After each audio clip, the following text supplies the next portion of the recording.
We move to the cities in search of opportunities, money, and ultimately a better life for ourselves and our families. 50% of the world's population are currently living within urban areas. It is estimated that by 2050, this figure will increase to 80%.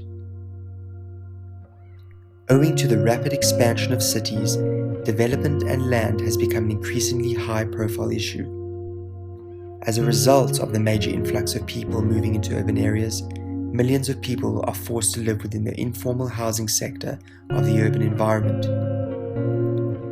It is evident from these poor living conditions that a demand for skilled professionals is necessary to help combat the lack of facilities. Social aspects, as well as the responsibilities of professionals in the built environment industry, are often forgotten about or overlooked, as interests of commercial profits tend to supersede interests of social responsibility. Challenging practice practices the notion that the provision of community-based facilities for the interest of the most disadvantaged divisions of the world's population requires a broader approach from built environment professionals. The traditional responsibilities of theoretical, tasteful, and fiscal modes of practicing architecture still remain essential. However, these approaches do not diminish the concerns relating to affordable and accessible housing for the world's urban poor. The Challenging Practice course addresses and tests built environment professionals and their existing knowledge, skills, and ultimately their responsibilities in the field to empower them in understanding the deeper-rooted complexities of the industry. By engaging and embracing such methods of practice and involvement, professionals are able to partake in the production and involvement of urban living spaces for the world's urban poor and most vulnerable.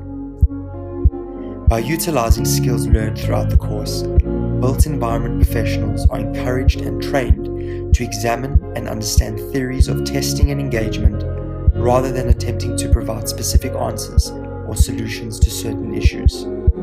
In order to make the built environment available to all sectors of society, the scope of architecture and built environment professionals need to broaden and ultimately become a convention of knowledge that is shared and available for all.